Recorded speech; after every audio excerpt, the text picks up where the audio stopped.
Good morning to all my dear student. Physics guru Mahesh sir के lecture में आप सभी का स्वागत है। आज अभी हम यहाँ पर देखने वाले हैं इस चैप्टर का part 2, that is what matter waves. It is nothing but de Broglie waves.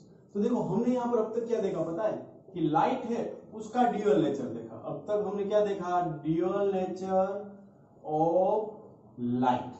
कि लाइट है वो उसका दोगलापन देखा कि लाइट है वो पार्टिकल जैसा बिहेव करेगी। वो किसने बताया? तो वो आइंस्टाइन जी ने बताया। हर्ट्ज जी से शुरुआत हुई थी, लिनर्ड जी ने बताया। फिर पार्टिकल नेचर आइंस्टाइन जी ने प्रूव कर दिया। उसके बाद हमने यहाँ पर एक और उससे पहले देखा हुआ था कौन सा, कि wave nature.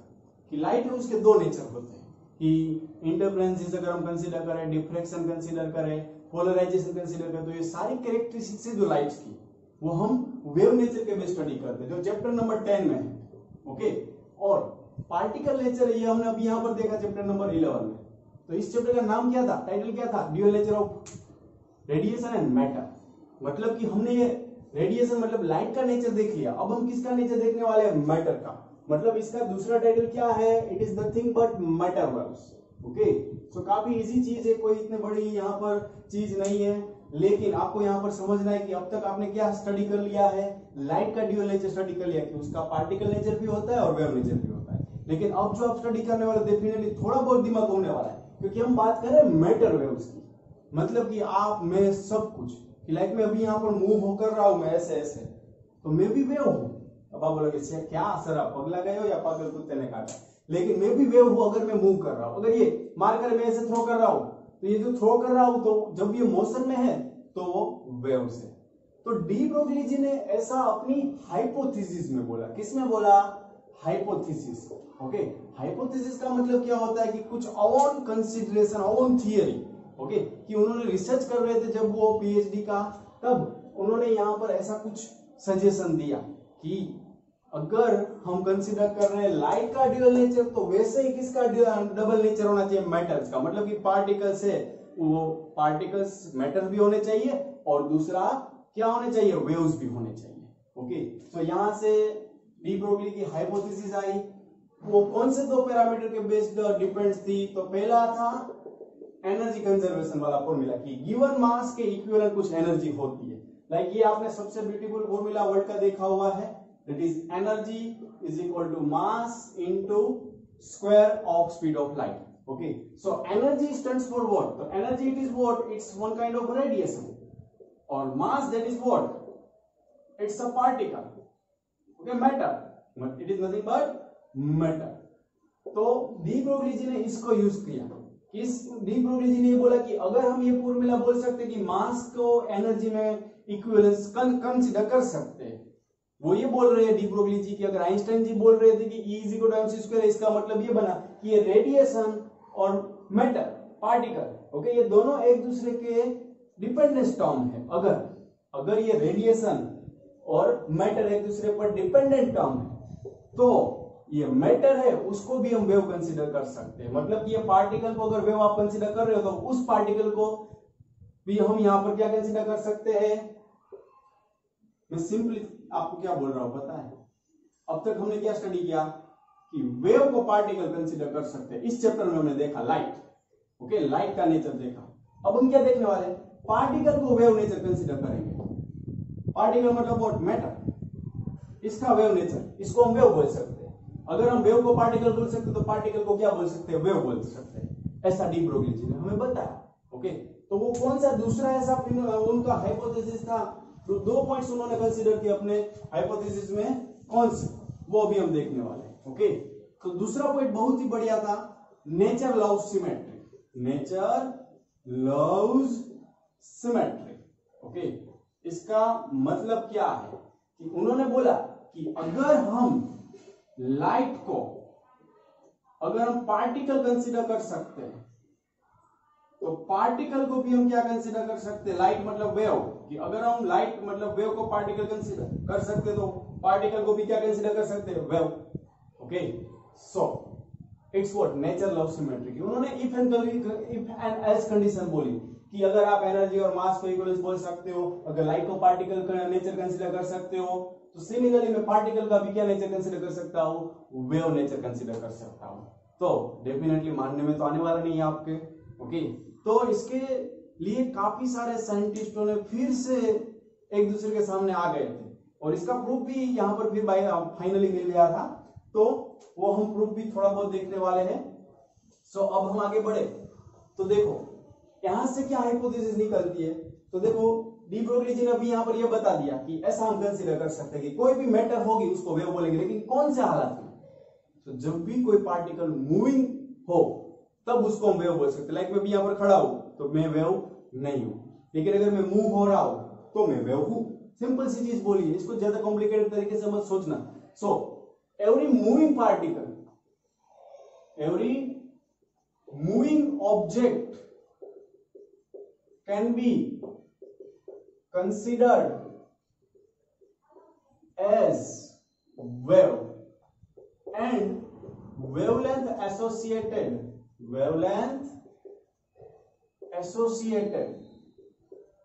with them is considered as or is called de Broglie wavelength. So it's the hypothesis of de Broglie. Okay, कि अगर कोई ऑब्जेक्ट और पार्टिकल मूविंग है तो उसको हम वेव बोल सकते हैं, अगर स्टेडी है तो नहीं बोल सकते। ओके, तो ये यहां से हमें क्या मिल गया? डी ब्रोगली वेवलेंथ का हाइपोथेसिस मिल गया। काफी सिंपल सी चीज है, इसको कभी आप हार्ड तरीके से कंसीडर मत करो। और मैंने स्टार्टिंग में बताया मॉडर्न फिजिक्स है। ओके, जितना डीप में सोचोगे उतना ही परेशान करेगा। ओके, और आपको जरूरत नहीं है कि आप यहाँ पर डीप में कंसीडर करो, फिर भी मैं आपको ले जाऊंगा, डोंट वरी। सो ये नेचर भी प्रूव किया हुआ है। सो अब हम आगे बढ़े तो नेक्स्ट अब यहाँ पर हम देखने वाले हैं कि उसकी वेवलेंथ का फॉर्मूला क्या बनता है। डी ब्रोगली वेव है, उसका फॉर्मूला क्या बनेगा? तो देखो ये उन्होंने बोला था कि E is equal to MC square हम यूज कर सकते हैं, दूसरा E इज इक्वल टू क्या यूज कर सकते हैं? HF। मतलब कि मैं F मतलब क्या यूज कर सकता हूं? HC by lambda. So MC square is equal to what? HC by lambda. So C तो गया, चलो। So lambda is equal to what? H by M into C. तो उसी फोटोन को हम वेव कंसीडर कर सकते हैं जिस फोटोन को हमने पार्टिकल कंसीडर किया था। ओके, अभी सिर्फ ये फोटोन की बात ही नहीं है, सो डोंट वरी। अब lambda that is H by M into C, तो H by में क्या लिख सकता हूं? P mass into velocity, that is what? Momentum, linear momentum. So it's the formula to find out de Broglie wavelength associated with mass, given mass and given velocity. तो इसको आप generalise form में ऐसे भी लिख सकते हो, lambda is equal to h by mv। तो यहां से कंक्लूजन क्या निकलता है? तो देखो छोटे छोटे कंक्लूजन निकलते हैं कि lambda is inversely proportional to v और lambda is inversely proportional to mass। कि अगर मेरा मास काफी ज्यादा है तो मेरी वेवलेंथ काफी छोटी होगी। मैंने आपको बोला कि मैं इटसेल्फ अगर मूव हो रहा हूं तो क्या हूं? वेव। लेकिन मैं अगर वेव हूं तो मेरी वेवलेंथ क्या होगी? मास 65 kg, 1/65 करो, वेलोसिटी भी कुछ है, काफी कम आएगी। Okay, so lambda is 1/mv है। लाइक h की वैल्यू कितनी? 6.6 into 10 to the power minus 34। मेरा मास आप कंसीडर कर लो, भगवान न करे इतना हो, लेकिन 100 kg है और वेलोसिटी में 10 मीटर पर सेकंड से दौड़ रहा हूं, मतलब उसेन बोल्ट जितनी स्पीड से। सो नाउ ये कितना हुआ? 6.6 into 10 to the power minus 31 मीटर। सो अगर मैं अपने आप को खुद को डी ब्रोगली वेव कंसीडर कर रहा हूं इटसेल्फ पार्टिकल समझकर पूरे अर्थ के रिस्पेक्ट में, तो मेरी वेवलेंथ इतनी सी है जो आप मेजर भी नहीं कर सकते। सो वो उन्होंने क्या किया? एक छटक बारी रख दी, विंडो रख दी कि जहां से वो जो बोला है वो वापस भी ले सके। कि मैंने बोला, उन्होंने क्या बोला कि कोई भी मूविंग ऑब्जेक्ट है वो वेव जैसा बिहेव करेगा, लेकिन वेवलेंथ कितनी होगी, कैसी होगी, वो नहीं बोला। मतलब हमें यहाँ पर कंसीडर करना होगा कि मूविंग ऑब्जेक्ट है, वो वेव है इटसेल्फ, मैं भी वेव हूं, लेकिन मेजर कौन करेगा? चाहो कर लो। काफी सारे साइंटिस्ट ने उनके पीएचडी के जो थीसिस अप्रूव करते हैं उन्होंने भी बोला कि ये भाई तू बोल रहा है वो मानने में नहीं आ रहा है, सिर्फ बोल रहा है लेकिन लॉजिक भी बन रहा है। यस, कि लाइक मैं इलेक्ट्रॉन अगर कंसीडर करूंगा तो मान लेते हैं कि मैं इलेक्ट्रॉन कंसीडर कर रहा हूं। So mass of electron that is 9.1 into 10 to the power minus 31। So lambda that is h 6.6 into 10 to the power minus 34 and mass 9.1 into 10 to the power minus 31। velocity मान लेते हैं 100 metre पर second है। So finally it's what? 6.6 by 9 approximately मैं कर रहा हूँ, 3 2 जा 3 3 जा approximate calculation कर रहा हूँ। So be careful, ये साइन भी लगा दी into 10 to the power ये -29 ऊपर जाएगा -5। So ये मेजरेबल है, डेफिनेटली मेजरेबल है।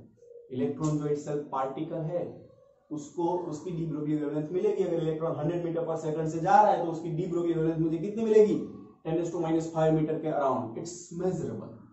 सो यहां पर मानना पड़ेगा, लेकिन अभी भी ये थियोरेटिकली बातें चल रही है।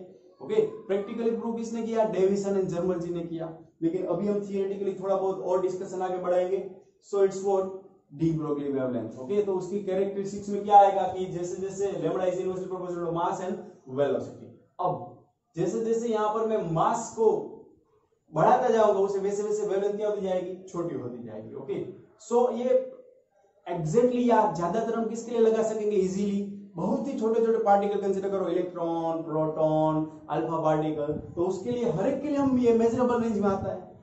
तो हम यहां से बोल सकते हैं कि डेफिनेटली यहां पर ये वेव नेचर जैसा कुछ होना चाहिए।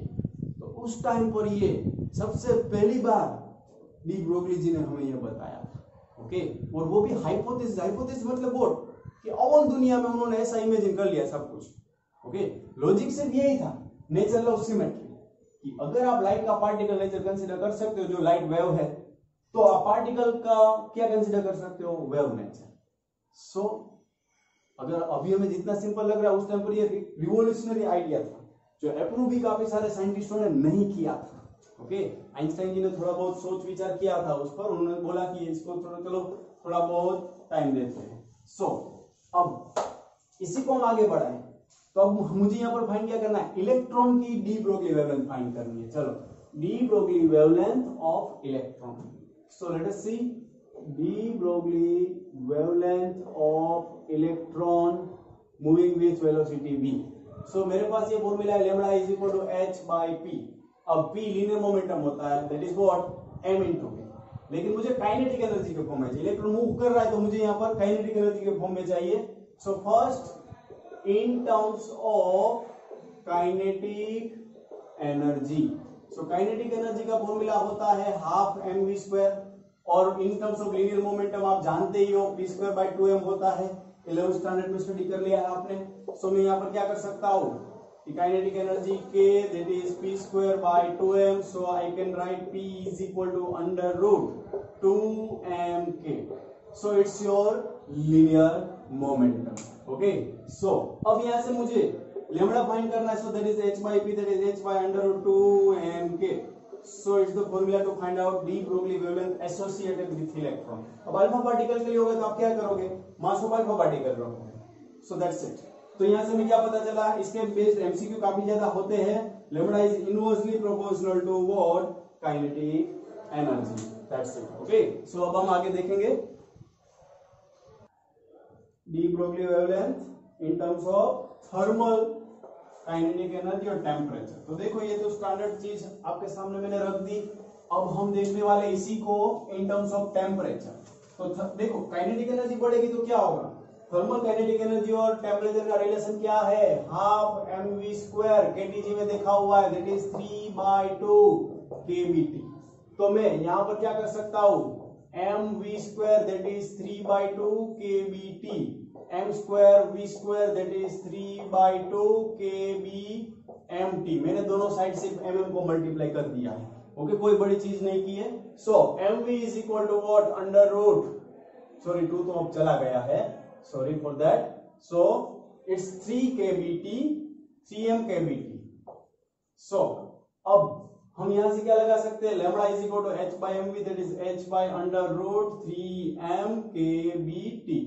So it's the formula to find out the de Broglie wavelength when temperature is given। Okay, कि given इलेक्ट्रॉन है, प्रोटॉन है, उसमें टेम्परेचर दिया हुआ है, तो आप यहां से de Broglie wavelength फाइंड कर सकते हो। Kb stands for Boltzmann constant, जिसकी वैल्यू फिक्स होती है 1.38 into 10 to the power 23 okay joule पर kelvin. So it's the value of de Broglie wavelength। अभी हमने क्या किया, तो देखो काइनेटिक एनर्जी के फॉर्म में मैंने de Broglie wavelength कैसे फाइंड करनी है वो आपको सिखाया, टेम्परेचर के फॉर्म में कैसे फाइंड करनी है वो सिखाया। उसका डिपेंडेंस क्या रहा, lambda is again inversely proportional to temperature.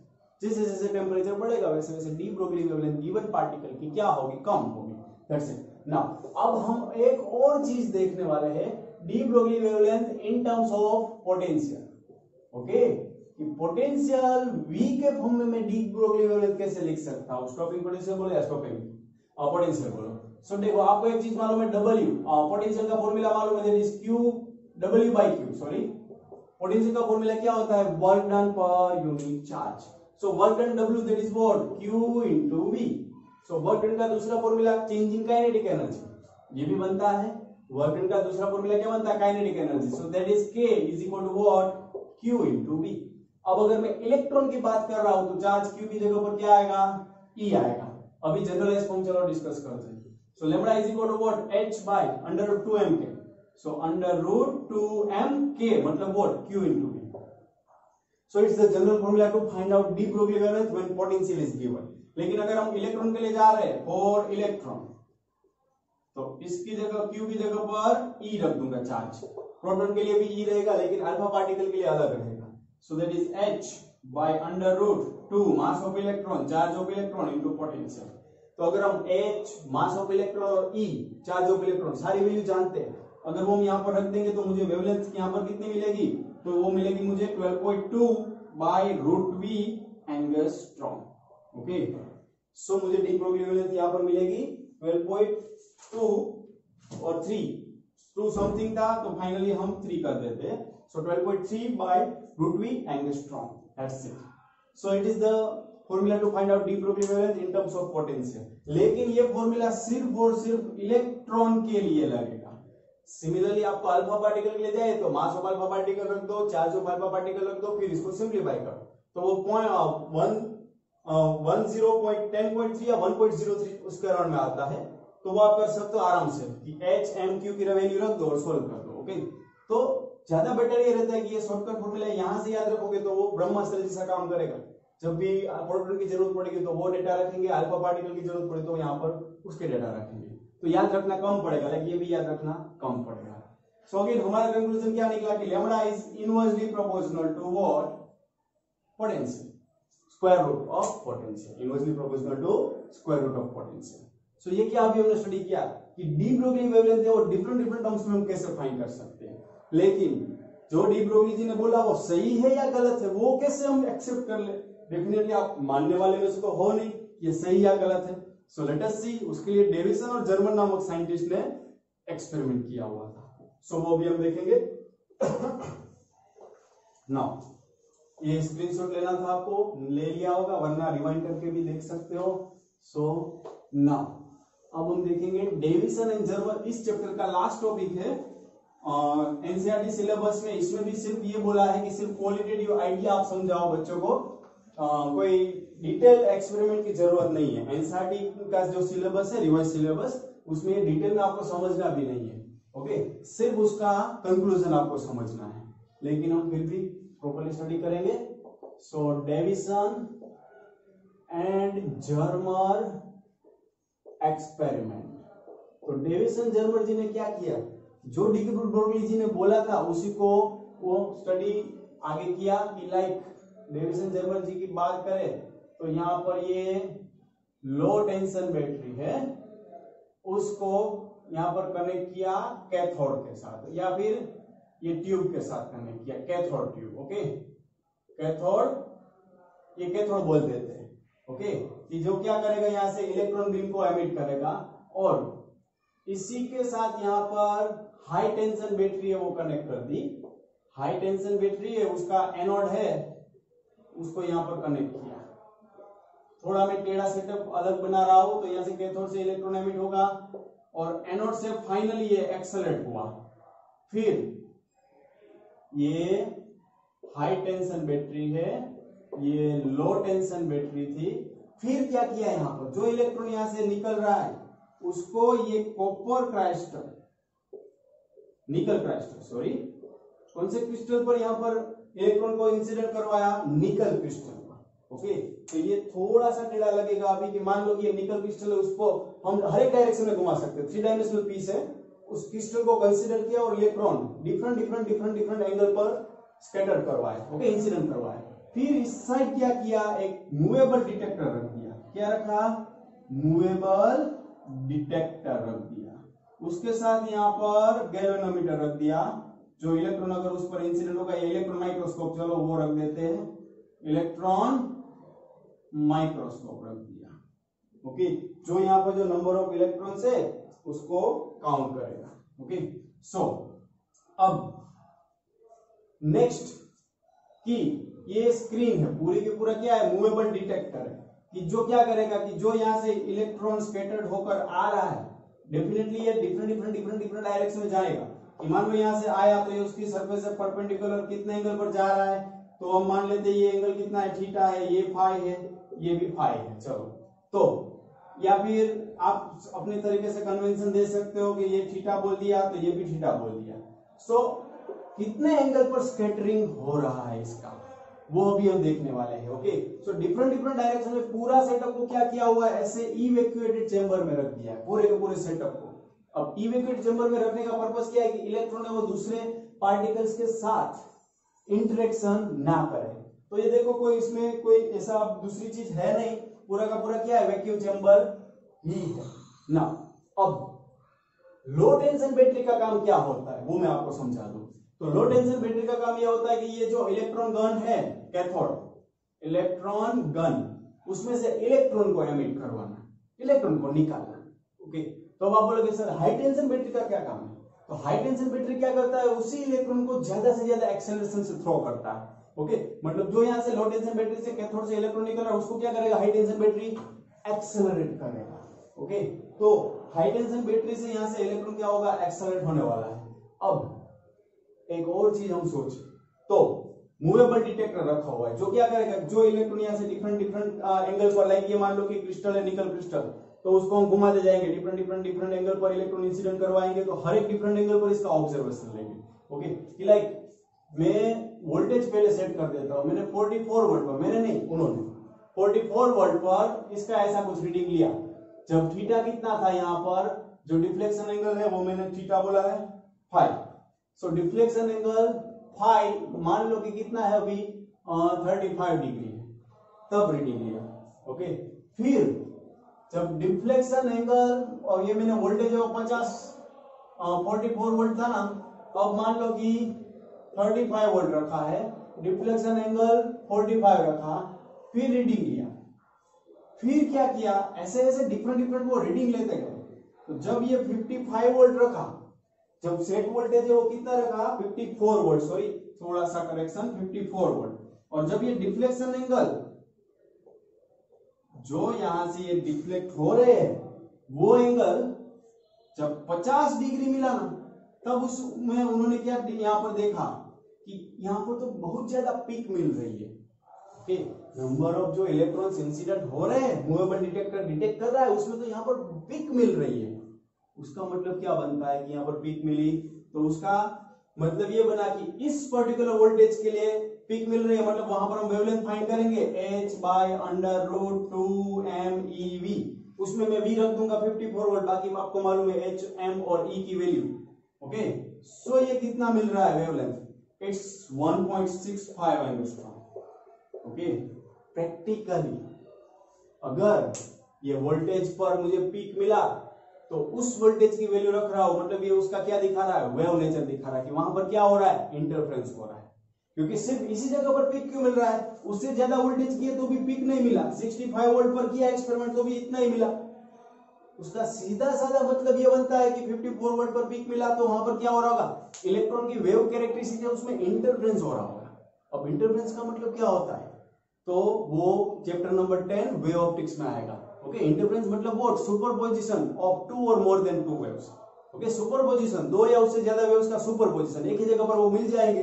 तो हो सकता है कुछ जगह पर ज्यादा पीक मिले, कुछ जगह पर क्या मिले, डार्क फ्रिंजेस मिले। तो आप वो चैप्टर 10 में स्टडी करने वाले हो। ओके, या किया है। तो चैप्टर 10 में कंस्ट्रक्टिव इंटरफ्रेंस आ रहा था और डिस्ट्रक्टिव इंटरफ्रेंस आ रहा था, लेकिन जो भी अभी मैं वर्ड बोल रहा हूं वो तो वेव की प्रॉपर्टीज है। इसका मतलब क्या है कि यहां पर भी ये वेव के फॉर्म में होना चाहिए। ओके, तो जो डी ब्रैग नामक साइंटिस्ट है उन्होंने थियोरेटिकली प्रूव किया था, ये थीटा फाइंड किया, 65 मिला एक्सपेरिमेंटली सॉरी, थीटा 65 मिला, और उसके लिए लेमड़ा का फॉर्मूला लगाया 2d sin थीटा, और ये स्पेसिंग होता है जो 0.91 एंगस्ट्रॉम उसके अराउंड था, उसमें पॉइंट एंगस्ट्रॉम, या सॉरी मैं एग्जैक्ट देख लूं 0.914 एंगस्ट्रॉम, ये डी वो उन्होंने कंसीडर किया। तो यहां से उनको वेवलेंथ कितना मिला, तो उनको वेवलेंथ मिला 1.60 एंगस्ट्रॉम। तो अगर हम इसी सेटअप का यूज करके, डेटा यूज करके अगर वेव कैरेक्टरिस्टिक्स कंसीडर करके वेवलेंथ फाइंड कर रहे तो वो मिल रहे हैं 1.66, और डी ब्रोगली जी ने बोला है वहां से हम फाइंड कर रहे तो मिल रहे हैं 1.65। So it's very near to the wave characteristics value. इसका मतलब हम क्या बोल सकते हैं, इलेक्ट्रॉन इटसेल्फ पार्टिकल, लेकिन उसकी वेवलेंथ हम फाइंड करने गए 1.65 मिली डी ब्रोगली जी के अकॉर्डिंगली, और de Bragg again wave characteristics study करने वाले साइंटिस्ट है, उसके अकॉर्डिंगली कितनी मिली 1.66। मतलब हम डेफिनेटली अब से बोल सकते हैं डी ब्रोगली जी का सीना चौड़ा हो गया ये देखकर कि नहीं मैंने जो भी बोला था वो सही है। ओके, नोबेल प्राइज मिला था उसको इस रिसर्च के लिए। सो यहां से अब हम बोलेंगे कि डेफिनेटली मूविंग पार्टिकल है, अगर कोई पार्टिकल मोशन में है तो वो वेव कैरेक्टरिस्टिक्स से वो अपने अंदर रखता है। That's it. ओके, सो यहां से इस चैप्टर की थियरी खत्म होती है। जीपी थॉमसन एक्सपेरिमेंट और है, और दूसरा एक और चीज है इलेक्ट्रॉन माइक्रोस्कोप। इलेक्ट्रॉन माइक्रोस्कोप में तो सेम फॉर्मूला आएगा, उसकी कोई चिंता नहीं है, बाकी डिटेल में हमें स्टडी करना भी नहीं है। ओके, सो यहां से थियरी खत्म होती है। तो अभी हम न्यूमेरिकल भी देखने वाले हैं। सो मैं पहले पानी पी लो। ओके, सो ये एक्सपेरिमेंट ज्यादातर विजिबल कैसे होता पता है कि ज्यादातर ये विजुअलाइजेशन की जरूरत है, एनिमेशन के जरिए बहुत अच्छे से समझ में आएगा। ओके, ये बोर्ड पर इतना जल्दी इतना अच्छे तरीके से नहीं आएगा। आप एनिमेटेड वीडियो इसका एक बार सर्च करना, ज्यादा क्लियर हो जाएगा। ओके, मैं आपको वैसे भी भेजने वाला हूँ एनिमेटेड वीडियो भी। सो वहां से 3 डायमेंशन आप सोच पाओगे कि ये निकल क्रिस्टल है, वो डेफिनेटली वहां से घूमता है, ये मूवेबल डिटेक्टर है, वो मेजर करता है डिफरेंट डिफरेंट एंगल, फिर ये बता रहा है कि ये पिक कैसे मिलता है प्लॉटिंग करके। ओके, तो वे इसमें ज्यादा एनिमेशन की जरूरत है।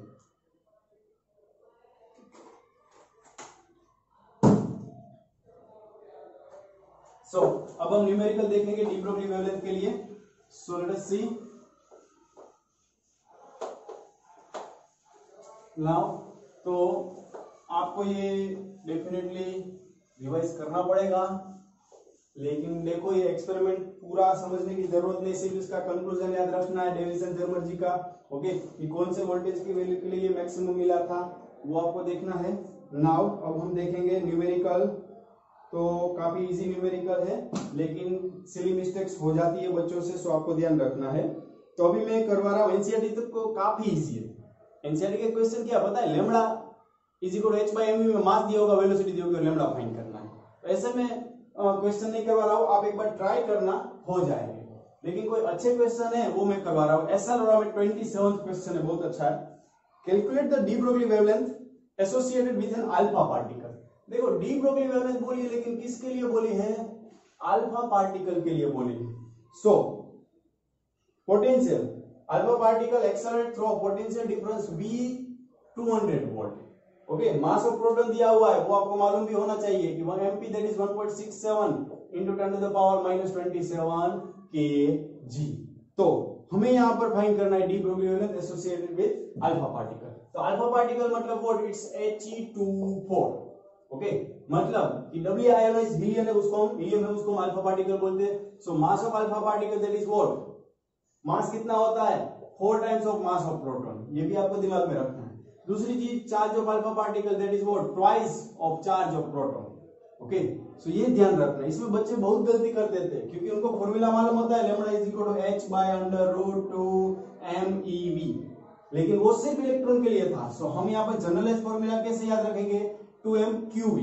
सो लाइक मैं भी रख रहा हूं lambda is equal to h/√2m/QV। So अब h/√2 mass of alpha particle that is 4 times of mass of proton into charge of alpha particle that is twice the charge of proton into potential V. So finally h/4 to the 8 to the 16. So √16 mass of proton, charge of proton into potential. Okay, that's it. अब यहाँ पर सिर्फ data रखने हैं। h की value 6.6 into 10 to the power -34 under root में 16 into mass of proton, that is 1.67 into 10 to the power minus 27. Charge of proton, that is 2 तो अब चला गया. चार्ज ऑफ प्रोटॉन की सिर्फ वैल्यू रखनी है 1.6 into 10 to the power minus 19. I hope इसमें आपको डेफिनेटली दिक्कत नहीं होगी. आप डेफिनेटली सोच रहे हो कि सर ऐसे ऐसे क्यों करवा रहे हैं, लेकिन ये ऐसा वैसा नहीं है सम. इसमें गलती होगी वो ये होगी, आप डायरेक्टली आपके दिमाग में फॉर्मूला क्या होता है, इलेक्ट्रॉन वाला होता है, लेकिन ये ऑलवेज ध्यान रखना, यही आपको गलती करवाएगा. सो अब यहां से तो सॉल्व डेफिनेटली हो जाएगा, जो भी आंसर है वो रख देना है. ओके, सो ये क्वेश्चन में कोई इतना बड़ा शेयर नहीं था, लेकिन ये चीज आपको डेफिनेटली परेशान करेगी, और वो भी सिर्फ एग्जाम में, बाकी तो नहीं. बाकी तो देखकर ऐसे ही लगेगा कि आ ही रहा है. सो अभी मैं निकाल रहा हूँ, आपको लिखना है तो लिख सकते हो, स्क्रीनशॉट ले सकते हो. Now next, so next question अभी हम देखें, काफी बेसिक क्वेश्चन ही है, इसमें कोई इतने हार्ड एंड फास्ट क्वेश्चन है ही नहीं. So let us see next question. 28th question, a particle is moving 3 times, NCERT का क्वेश्चन है. 28th question, particle is moving 3 times as fast as an electron. तो पार्टिकल की velocity है वो electron की वेलोसिटी से कितनी है, 3 टाइम्स है. Now the ratio of the de Broglie wavelength of particle to that of electron. तो पार्टिकल और इलेक्ट्रॉन की डी ब्रोगली वेवलेंथ का रेशियो क्या मिलेगा. ओके, और दिया हुआ है, sorry it is given 1.813 into 10 to the power minus 4. Now calculate the particle's mass and identify the particle. mass of electron दिया हुआ है, तो हमें पार्टिकल का मास फाइंड करना है. तो देखो लेमडा पी बाई लेमडा दिया हुआ है, मतलब मैं ऐसा लिख सकता हूँ lambda P is equal to h by mv, मतलब mass of particle, velocity of particle. Similarly lambda E को क्या लिख सकता हूँ, h by me, mass of electron, velocity of electron. लेकिन आपको एक हिंट दी गई है, velocity of particle is thrice the velocity of electron. So अब मैं इसका रेशियो ले रहा हूं 1 और 2 का.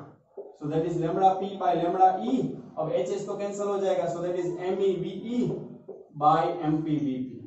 सो आपको पार्टिकल आइडेंटिफाई करना है. सो एम पी को सब्जेक्ट बनाऊंगा, that is M E multiply by V E by V P into ये इस साइड भेज दूंगा, so that is lambda E by lambda P. So देखो वी बाई वी पी यहां से करूंगा, v by v p that is 1/3. Okay, so m e mass of electron into 1/3 into lambda e by lambda P, so that is reciprocal 1.813 into 10 to the power minus 4. So इसको हम solve करेंगे तो ये मास of proton कितना मिल रहा है, मैं directly अब लिख रहा हूं, mass of particle that is 1.675 into 10 to the power minus 27 kg. ये पार्टिकल का मास मिला, that's it, it's our answer. Okay, ये हमारा आंसर हो गया. कोई इतना हार्ड क्वेश्चन नहीं, लेकिन बेसिक फंडामेंटल क्वेश्चन था इसलिए मैंने करवाया है. कोई आप देख सकते हो कि काफी इजी क्वेश्चन ही है, ज्यादा एक्सप्लेनेशन की जरूरत नहीं बनती है इसमें. नाउ नेक्स्ट, तो नेक्स्ट क्वेश्चन में हम जाए तो अब मैं करवा रहा हूं टेम्परेचर के regardingly question, example number 31. Okay, example number 31. Find the typical de Broglie wavelength of an electron in metal at 27 degree Celsius. देखो टेम्परेचर वाला है, अब तक एक भी किया नहीं है.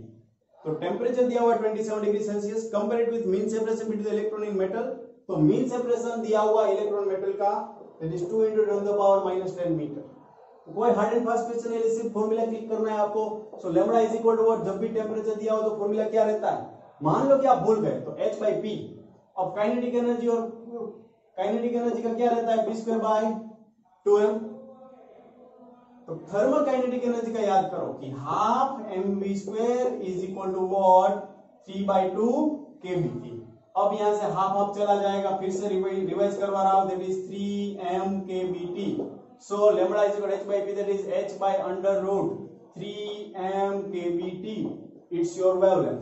सो फाइनली यहां पर देखो मास आपको मालूम होगा, Boltzmann constant 1.38 into 10 to the power 23 मालूम है, टेम्परेचर सेल्सियस में है, लेकिन बी केयरफुल, बोल्ट्जमैन कांस्टेंट है वो जूल पर केल्विन होता है. सो टेम्परेचर ऑलवेज केल्विन में कन्वर्ट करना पड़ेगा. So that is how much, 300 kelvin. Okay, so यहां से आपको वेवलेंथ मिल जाएगी. ओके, अब डेटा रखना आपको आ जाएगा डेफिनेटली. तो अब हमें इससे भी अच्छा क्वेश्चन करना है. सो लेट अस सी एक एग्जांपल नंबर 34 एनसीईआरटी का, और अच्छा भी क्वेश्चन है, इसमें भी थोड़ा बहुत कॉन्सेप्ट इसी के जैसा है. ओके, सो एग्जांपल लास्ट है इस चैप्टर का, मैं लास्ट न्यूमेरिकल करवा रहा हूं. क्योंकि एक्सरसाइज में काफी इजी क्वेश्चन है, एडिशनल वाले थोड़े हार्ड है लेकिन ट्राई करना है आपको, बाकी एडिशनल से पहले वाले सारे इजी है। So example number 34। सो क्या कहता है ये, इसके जैसी थोड़ी बहुत कहानी है। So now find the typical D Broglie wavelength associated with a helium atom in helium gas at room temperature. तो देखो अब आपको हीलियम एटम दिया हुआ है, कोई इलेक्ट्रॉन का कुछ बोला नहीं है, हीलियम एटम और रूम टेम्परेचर पर बोला है। सो टेम्परेचर दिया हुआ है 27 डिग्री सेल्सियस एंड प्रेशर दिया हुआ है 1 एटमॉस्फेरिक प्रेशर। सो और क्या चीज फाइंड करनी है, compare it with mean separation between two atoms under this condition. तो देखो इसमें मीन सेपरेशन दिया नहीं है, ओके, सो हमें फाइंड करना पड़ेगा। सो थोड़ा सा टेढ़ा है, आज का सबसे टेढ़ा न्यूमेरिकल माना जाएगा। सो हमें क्या बोला गया है कि हीलियम एटम के लिए हमें डी ब्रोगली वेवलेंथ तो सबसे पहले फाइंड करनी है। चलो आधा क्वेश्चन तो निपटा है, पूरा बाद में देखेंगे। तो डी ब्रोगली वेवलेंथ का फॉर्मूला होता है h बाय अंडर रूट क्या लगाएंगे 3m kBt। तो हमें यहाँ पर जरूरत किसकी पड़ी, हीलियम की पड़ी, हीलियम गैस के मास की।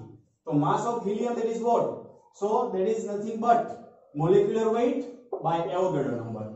ओके, ये केमिस्ट्री में फॉर्मूला काफी दफा अप्लाई किया हुआ है और केटीजी में 11th स्टैंडर्ड में अप्लाई किया हुआ है कि ये मास कैसे हम फाइंड करेंगे, एटॉमिक वेट बाय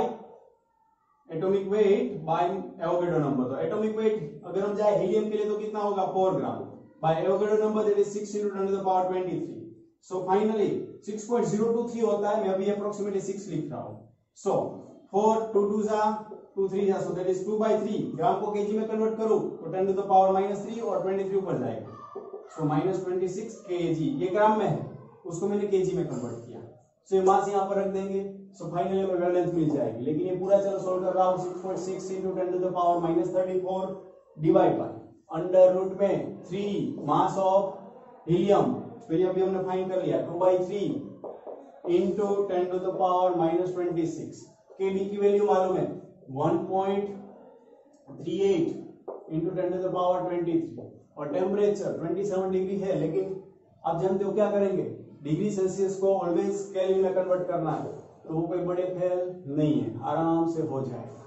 सो यहाँ से वेवलेंथ कितनी मिलती है, चलो मैं लिख लेता हूं डायरेक्टली। वेवलेंथ मुझे मिली 0.73 into 10⁻10 मीटर। लेकिन इसमें क्या बोला है उन्होंने, compare it with mean separation between two atoms under this condition. Helium के दो एटम्स के बीच का मीन सेपरेशन मुझे फाइंड करना है, तो मुझे आर फाइंड करना है। इस क्वेश्चन में दिया नहीं है mean separation. R stands for what, mean separation. So mean separation होता क्या है actually, so it is the volume occupied by volume of the gas occupied by the molecules or volume of the molecules by Avogadro number. Okay, Avogadro number. Okay, उसका 1/3 power. मतलब काफी simple भाषा में बोलूं ना तो आप इसको ऐसे याद रखो, V/n raised to 1/3. So it's what mean separation between the two atoms or two molecules. So R अभी आपको ऐसे मिलेगा, लेकिन अभी भी यहां से सफिशिएंट डेटा नहीं है, लेकिन ये गैस बोला है। तो आइडियल गैस इक्वेशन क्या बनती है, PV is equal to what, RT. अब आर 1 मोल ऑफ सब्सटेंस के लिए R is equal to what, N into KBT. भूल गए हो what is the relation between Rydberg ये gas constant, universal gas constant, Boltzmann constant and Avogadro number. So याद करो कि KB is equal to what, R by N, ये रहता है। So R is equal to what, KB into N. So finally मुझे V by n चाहिए। So V by n is equal to KT, K भी बोलो या सिर्फ K बोलो, कोई दिक्कत नहीं है, KBT by P। So V by n ये मिला। अब डेफिनेटली आप ये बोलने वाले हो कि सर ये याद कैसे रखेंगे, ये तो बहुत ही भयंकर लग रहा है। ओके, सो याद रखने के लिए मैं आपको काफी बेसिक फॉर्मूला दे रहा हूं, ध्यान रखना। Volume by n that is what, KBT by P raise to 1/3। अब बाहुबली सबने देखी हुई है। ओके, बाहुबली में क्या सबसे किरदार कौन सा अच्छा लगा, तो आप बोलोगे कि बाहुबली का लगा, इट्स बलदेव का लगा, उससे भी अच्छा लगा कटप्पा। तो देखो ये KT कटप डिवाइड बाय P पा, सो कटप्पा रेज़ टू 1/3। अब इतना तो मालूम है कि P डिवाइड में होता है। सो याद रख लो mean separation that is what, कटप्पा रेज़ टू 1/3। KT मतलब कटप, P मतलब पा, कटप्पा रेस टू 1/3। अब केवी की वैल्यू आपके पास है 1.38 into 10 to the power 23। Temperature है 300 केल्विन, बाय प्रेशर 1 एटमॉस्फेयर है तो उसको कन्वर्ट करो 1.01 into 10 to the power 5 raise to 1/3। तो यहाँ से मीन सेपरेशन कितना मिलता है, चलो देख लेते हैं। कितना मिला यहाँ पर, मीन सेपरेशन मिला 3.4 into 10 to the power -9, 3.4 into 10 to the power -9 metre. अब कंपेयर बोला है, मतलब आप क्या करोगे, lambda by R ratio find कर लो, तो लेमड़ा बाय आर यहाँ से मिल जाएगा। So that's it. तो हमें यहाँ पर सिर्फ क्या करना है, इसको सोल्व करना है, तो यहाँ से तो हो ही जाएगा। सो बस आपको यहाँ पर आज यहाँ तक रखते हैं हम। आपको ये डेफिनेटली ये सम हार्ड लग रहा होगा, लेकिन ये फॉर्मूला डायरेक्ट रख सकते